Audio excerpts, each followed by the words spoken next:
Baik, kembali lagi bersama saya Bertol Vetoy dengan NIM 2003-020074, Fakultas Ilmu Sosial dan Ilmu Politik, jurusan Administrasi Bisnis, Universitas Nusa Cendana Kupang. Pada kesempatan kali ini saya akan membahas tentang apa itu sosiologi untuk memenuhi review buku ke-10 dari dosen pengasuh Pak Lazarus J. Hamad, mata kuliah pengantar sosiologi.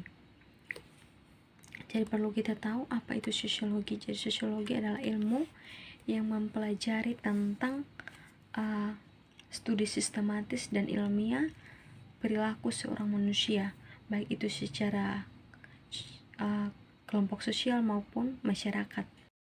Jadi sosiolog itu memeriksa kekuatan struktural dan kelembagaan yang membentuk kehidupan sehari-hari seorang manusia, baik itu lewat perilaku, nilai-nilai sosial, dan juga kita melihat bagaimana kita membantu untuk menciptakan struktur dan institusi sosial tersebut. Jadi ada seorang sosiolog bernama Peter Berger yang mengatakan dengan sangat baik ketika dia menuliskan sebuah buku, dan di dalam bukunya ia mengatakan bahwa sosiologi bukanlah praktik tetapi upaya untuk memahami. Artinya perkataannya itu mengharuskan sosiolog lainnya untuk melihat peristiwa sehari-hari karena sedikit berbeda dari cara kebanyakan orang. Dan materi yang kedua yaitu sosiolog dan ilmu sosial dan perilaku lainnya serta disiplin terkait. Sosiolog sosial diharuskan untuk membedakan kita juga dari makhluk lainnya seperti hewan.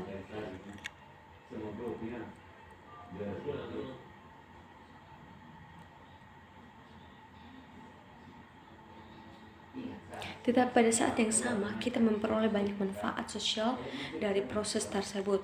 Yang pertama yaitu sosiologis imajinasi, di mana sosiologi imajinasi ini menggunakan sosiologi kita semua atau ilmu sosial dan perilaku berfokus pada orang dan berusaha untuk menjelaskan setidaknya sampai batas tertentu apa yang mereka lakukan, bagaimana mereka melakukannya, dan mengapa mereka melakukannya.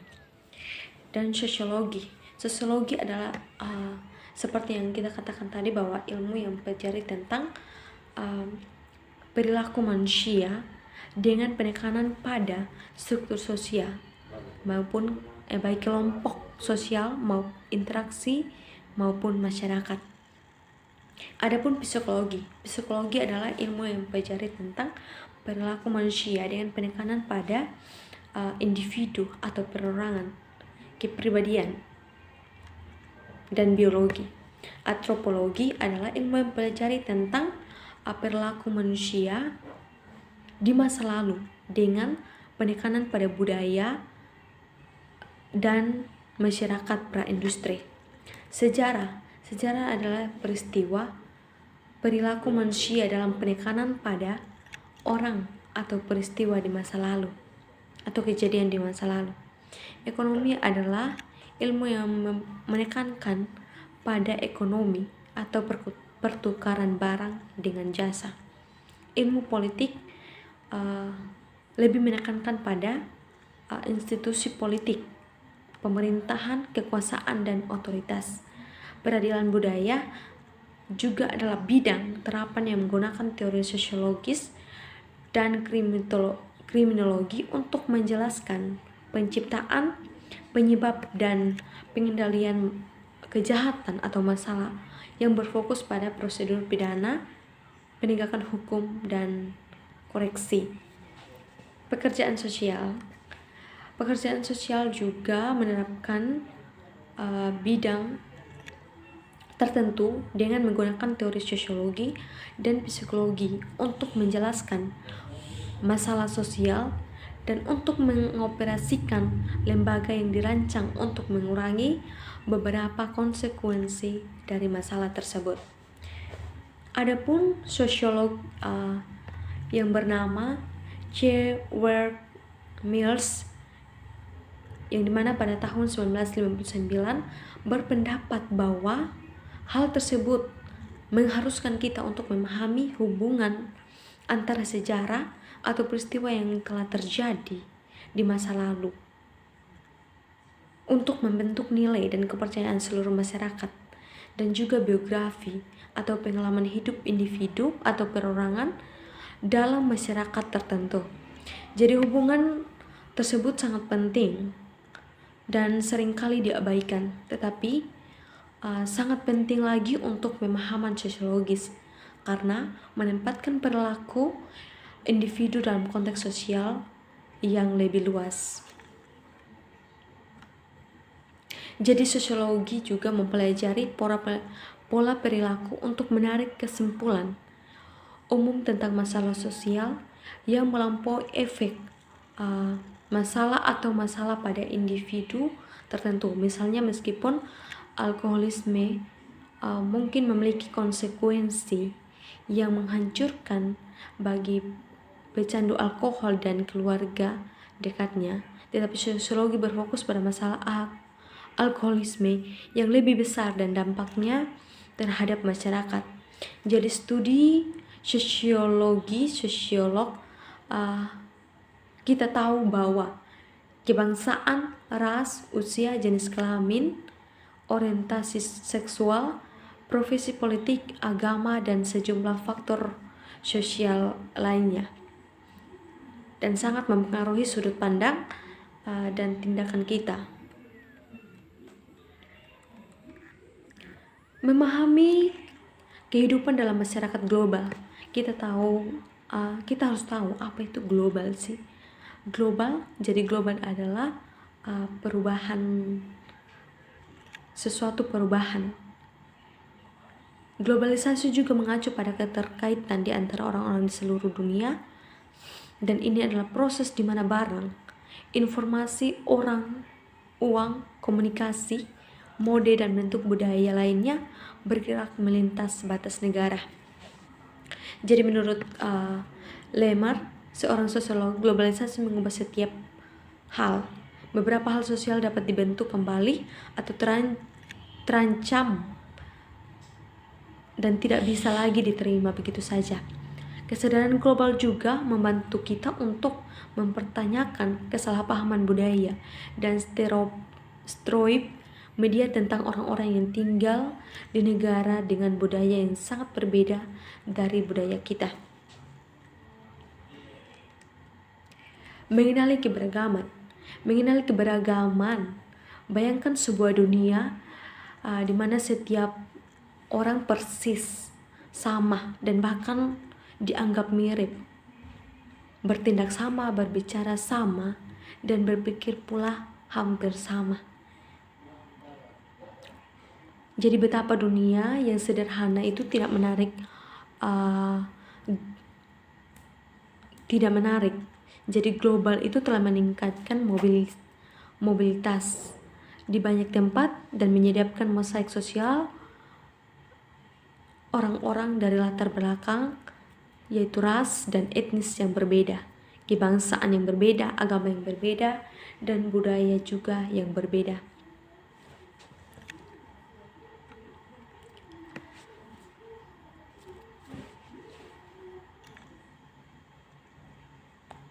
Sosiologi dan berpikir kritis. Jadi berpikir secara sosiologis adalah bentuk pikiran kritis yang melibatkan penilaian, ide, pernyataan, dan informasi secara objektif dan memerlukan pendefinisian masalah. Melihat di bawah permukaan ide yang umum dipegang, mempertanyakan asumsi, menganalisis bukti secara logis dari sistematis, mengenali bias, menghindari reaksi spontan emosional terhadap masalah dan argumen.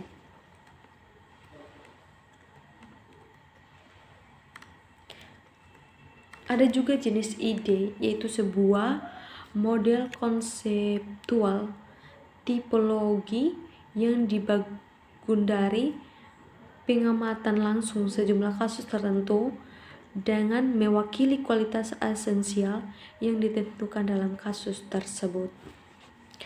Jadi sosiologis melintas Atlantik.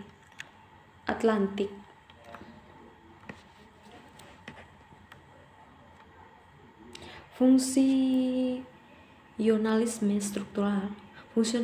struktural adalah masyarakat yang adalah sistem sosial yang terdiri dari bagian-bagian yang saling bergantung, yang kesemuanya harus memenuhi fungsi-fungsi tertentu agar dapat beroperasi dengan baik.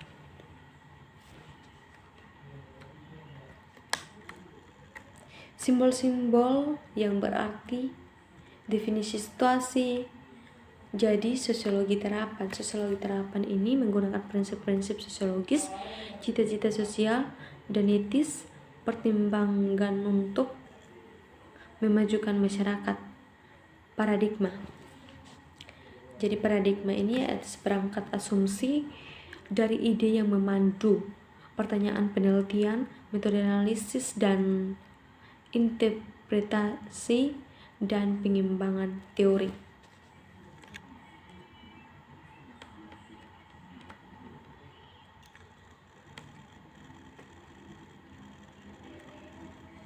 Globalisasi, keragaman, dan jenis pengetahuan.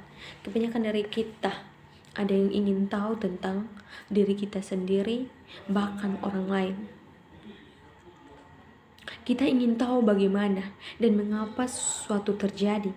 Ketika kita menjadi lebih sadar bahwa kita hidup dalam masyarakat global yang terdiri dari orang-orang dari latar belakang, ras, etnis, agama, politik, dan sosial yang berbeda, beragam, dan keinginan tahuan untuk meningkat karena kita menemukan bahwa meskipun kehidupan sehari-hari orang lain secara dramatis berbeda dari kehidupan kita, banyak tren dan pola sosial terjadi dengan keteraturan yang luar biasa.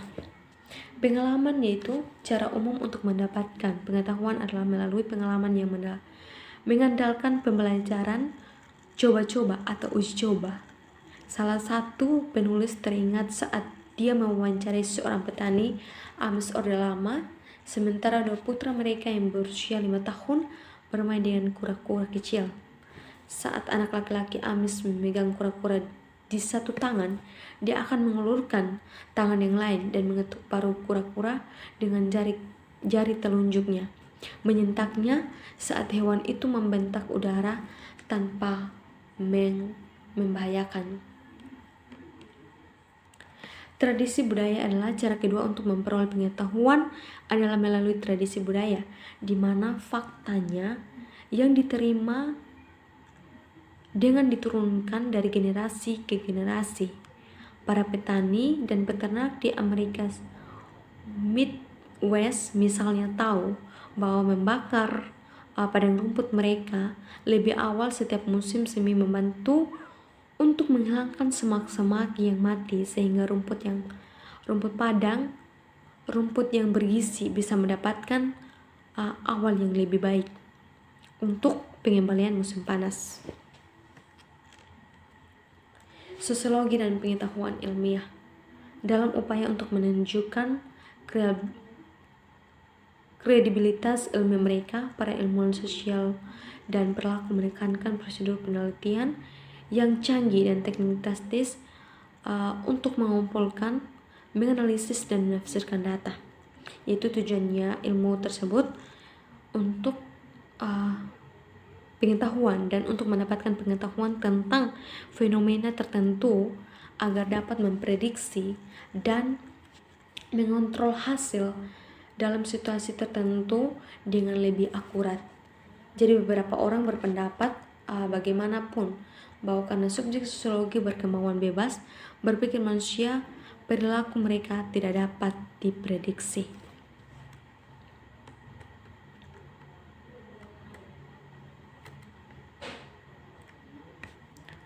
Jadi kebanyakan studi sosiolog mengikuti pedoman umum untuk diuraikan dalam 8 langkah metode ilmiah yang memberikan kerangka sistematis untuk memandu penelitian.